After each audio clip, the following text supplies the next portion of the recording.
Friends, welcome to Sivasaranam channel. Already subscribe பண்ணவங்களுக்கு thanks.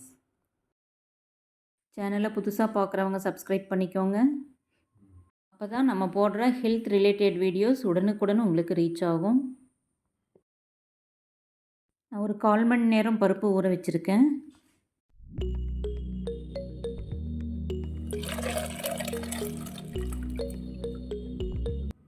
நான் இன்றைக்கி பருப்பு 1 கப் போட்டிருக்கேன். ஃபுல்லாக 4-5 விசில் விட போகிறேன். அப்போ தான் பருப்பு நல்லா வெந்து சாஃப்ட் ஆகும். விளக்கெண்ணெய் ஊற்றிருக்கேன். ஒரு 1/2 டீஸ்பூன். தக்காளி போட்டுக்கலாம். 2-3 தக்காளி கட் பண்ணி சேர்த்துக்கோங்க. ஒரு 5 விசில் விட்டுடலாம். நல்லா குழைய வேகட்டும்.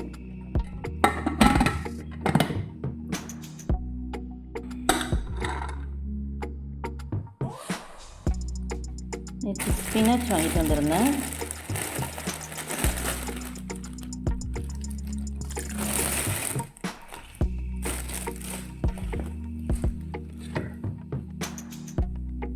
ஸ்பினாச் யூஸ் பண்ணி இன்றைக்கி தால் போட்டு ஸ்பினாச்சும் தாலும் போட்ட சாம்பார். பருப்பும் ஸ்பினாச்சும் சேர்த்த இந்த சாம்பார் வந்துட்டு ரொம்ப ஹெல்த்தி, ரொம்ப tasty, very simple to cook.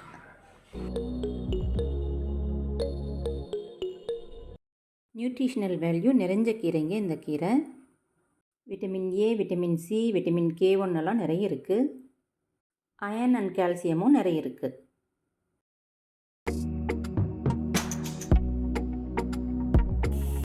ஊறின பருப்பு தான், ஆனாலும் 5 விசில் விட்டுருக்கேன். நல்லா சாஃப்டாக வேகட்டும்னு. ஸ்பினாச் பாருங்கள், எல்லாம் பிச்சு வச்சாச்சு. நல்லா இளந்தண்டா இளங்கீரையாக இருக்குது. கொஞ்சம் தான் வேஸ்ட் ஆச்சு பாருங்கள். இதெல்லாம் இன்னை வாஷ் பண்ணி கட் பண்ணி அப்புறம் குக் பண்ணலாம். கீரை பாருங்கள், வாஷ் பண்ணி வச்சாச்சு. நான் கட் பண்ணிக்கலாம். விட்டமின் ஏ நிறைய இருக்குங்க, ஸ்கின்னுக்கு நல்லது. இதில் இருக்கிற vitamin K, magnesium and calcium எல்லாம் போன் ஸ்ட்ரென்த்துக்கு ரொம்ப சப்போர்ட் பண்ணுது. ஆன்டிஆக்சிடென்ட் நிறைய இருக்குங்க, இம்யூனிட்டிக்கு நல்லது. இதில் இருக்கிற நைட்ரேட்ஸ் பிளட் வெசில்ஸை ரிலாக்ஸ் பண்ணுது, பிளட் சர்க்குலேஷனை இம்ப்ரூவ் பண்ணுது. அதனால் பிளட் ப்ரெஷரை ரெகுலேட் பண்ணுது. இது லோ கலோரிஸ் இருக்குங்க, ஆனால் நியூட்ரியன் வேல்யூ நிறைய இருக்குது. அதனால் எப்போவும் ஃபுல்லாக இருக்கிற மாதிரி ஃபீல் பண்ண வைக்கும். இது வெயிட் லாஸுக்கு இந்த கீரை நல்லா சப்போர்ட் பண்ணும். தண்டெல்லாம் வேஸ்ட் பண்ணாதீங்க, ஏன்னா அது ஃபைபர் ரிச். அது சாஃப்டாக இருந்தால் யூஸ் பண்ணிக்கலாம், ரொம்ப கெட்டியாக இருந்தால் போட்டுக்கலாம்.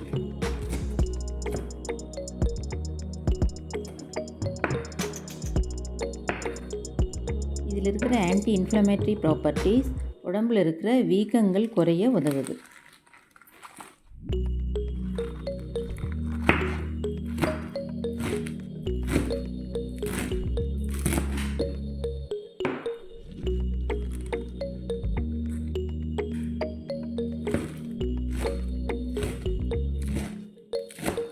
பாருங்கள், இந்த மாதிரி தேவையான அளவு கொஞ்சம் பொடியாக வெட்டியிருக்கோம். இப்போ பார்த்தா பெருசாக இருக்குது, ஆனால் வேகும்போது சுருங்கிரும்.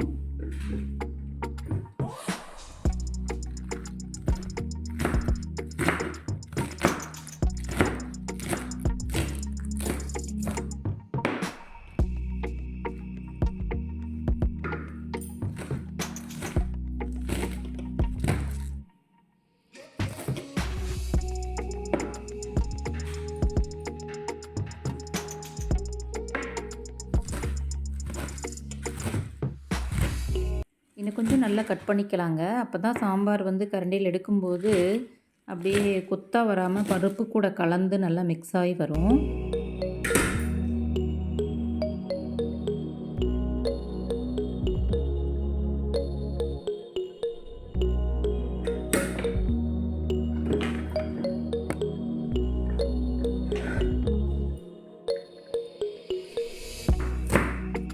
வேணுங்கிற அளவு ஆனியன் கட் பண்ணிக்கலாம்.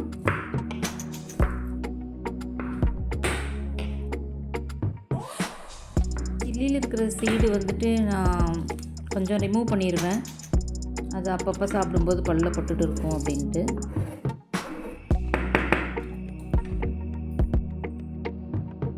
எண்ணெய் ஊற்றி கடுகு போட்டிருக்கோம். பொரியட்டும். சீரகம் போடலாம் நெக்ஸ்ட்டு. ஏன்னா இந்த கீரை குழம்புக்கு சீரகம் வந்து நல்ல ஃப்ளேவர் கொடுக்கும். ஓகே, கடுகு நல்லா வெடிச்சிருச்சு. சீரகம் போட்டுடலாம். கூடவே காஞ்ச மிளகா வாசனைக்கு எகெயின் சாம்பார் தூள் போடுவோம். கட் பண்ணி வச்சுருக்கிற வெங்காயம்,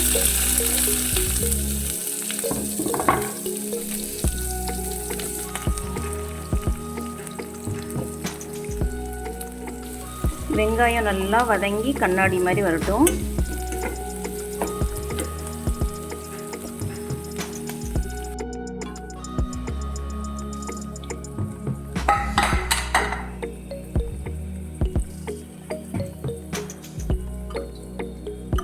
பாருங்கள், நல்லா பர்ஃபெக்டாக வெந்திருக்கு.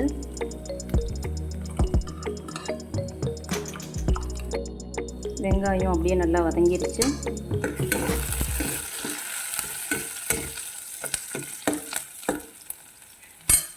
ரெடியாக வச்சுருக்கிற கீரையை அதில் போட்டுடலாம்.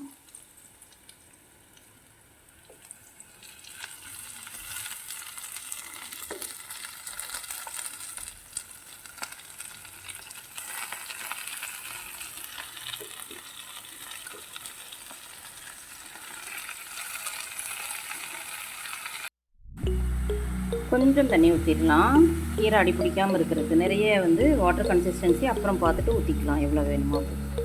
இப்போ இது போதும். கொஞ்சம் உப்பு போட்டுடலாம். பாருங்கள், இவ்வளோ தான் போடுறேன். பாருங்கள் எவ்வளோ தண்ணி விட்டுருக்கு, அதுவே பச்சை பசேல்னு.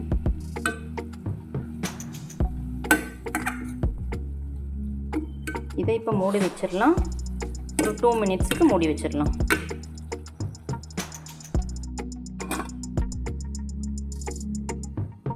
பருப்பு தக்காளி வெந்து ரெடியாக இருக்குது. 2 நிமிஷம் ஆயிடுச்சு. பாருங்கள், ஒரு டைம் கலந்து கொடுத்துட்டு இன்னொரு நிமிஷத்துக்கு மூடி வச்சிடலாம். பாருங்கள், இப்போவே நல்லா வெந்திருக்கு. இன்னும் கொஞ்சம் வச்சிடலாம்.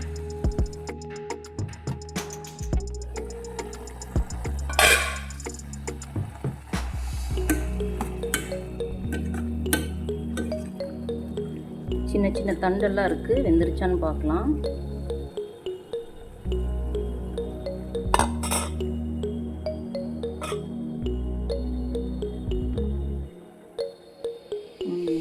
நல்லா வெந்துருச்சு. இந்த ஸ்டேஜில் பருப்பு ஊற்றிடலாம். ஆல்ரெடி குக் பண்ணிகிட்ருக்கவங்களுக்கு இவ்வளோ டீட்டெயிலாக தேவையில்லை.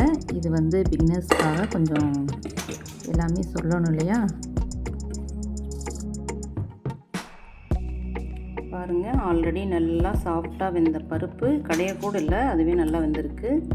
அதை எடுத்து அப்படியே ஆட் பண்ணியாச்சு. இதில் இன்னும் எவ்வளோ தண்ணி மாதிரி வேணுமோ அந்த தண்ணி ஆட் பண்ணிக்கலாம். கொஞ்சம் இருக்கு.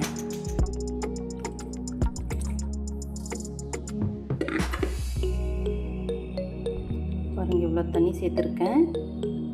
நான் அப்போ தான் சாதத்துக்கு நல்லாயிருக்கும். கெட்டி ஆயிரும் இன்னும் கொஞ்சம். அப்போ கீரைக்கு மட்டும்தான் உப்பு போட்டுருந்தோம். இப்போ தேவையான அளவு மறுபடியும் ஆட் பண்ணிக்கலாம். 2 ட்ரை சில்லி தாளிச்சிருக்கோம். பேலன்ஸுக்கு சாம்பார் தூள் ஆட் பண்ணுறேன். சூப்பராக இருக்குங்க இந்த சிம்பிள் ரெசிபி.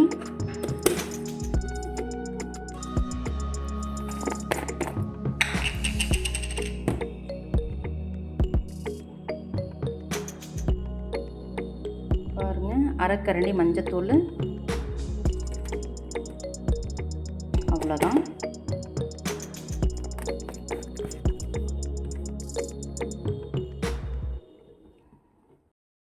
பாருங்கள், இந்த ஸ்பினாச் கீரைக்கு பெருங்காயம் தேவையில்லை, பூண்டு தேவையில்லை. அதோட வாசனையே அவ்வளோ நல்லாயிருக்கும். ரொம்ப மைல்டான கீரைங்க. சீக்கிரமாக டைஜஷன் ஆயிரும். குழந்தைங்களுக்கு கொடுக்கலாம், வயசானவங்களும் சாப்பிட்லாம். பாருங்கள், சும்மாவே சாப்பிட்லாம், சூப் மாதிரி. என்னோடய டாக்டர் அங்கிள் வீட்டுக்கு வரும்போதெல்லாம் மறக்காமல் இதை சமைச்சிருவேன். அவரும் வந்து ரைஸும் கூட போட்டுக்காமல் இதை ஒரு பவுலில் சூப் மாதிரி அப்படியே வாங்கி சாப்பிடுவார். ஓகே, ஒரு 2 நிமிஷம் அந்த உப்பு காரம் எல்லாம் சேர்ந்து வரட்டும்.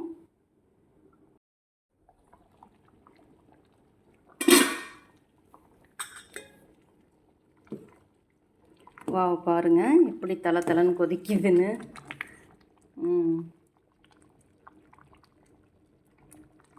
அவ்வளோதாங்க.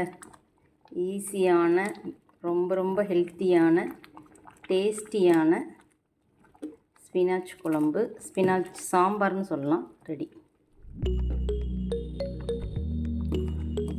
பாருங்கள், கீரையெல்லாம் வெந்து சுருங்கிருச்சு நல்லா. இந்த ஸ்பினாச் தாலுக்கு பார்த்தீங்கன்னா கருவேப்பில் தேவையில்லை. இந்த தால் பாலக்குக்கு கருவேப்பில் போட வேண்டியது இல்லைங்க. அதே மாதிரி கடைசியில் இறக்கும்போது கொத்தமல்லியும் சேர்க்க வேண்டாம். தக்காளியோட புளிப்பு மட்டும் போதும், எக்ஸ்ட்ரா புளி ஊற்றாதீங்க.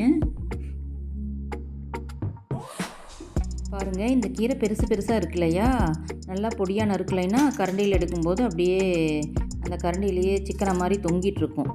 அதனால் நல்லா நறுக்கிடணும்.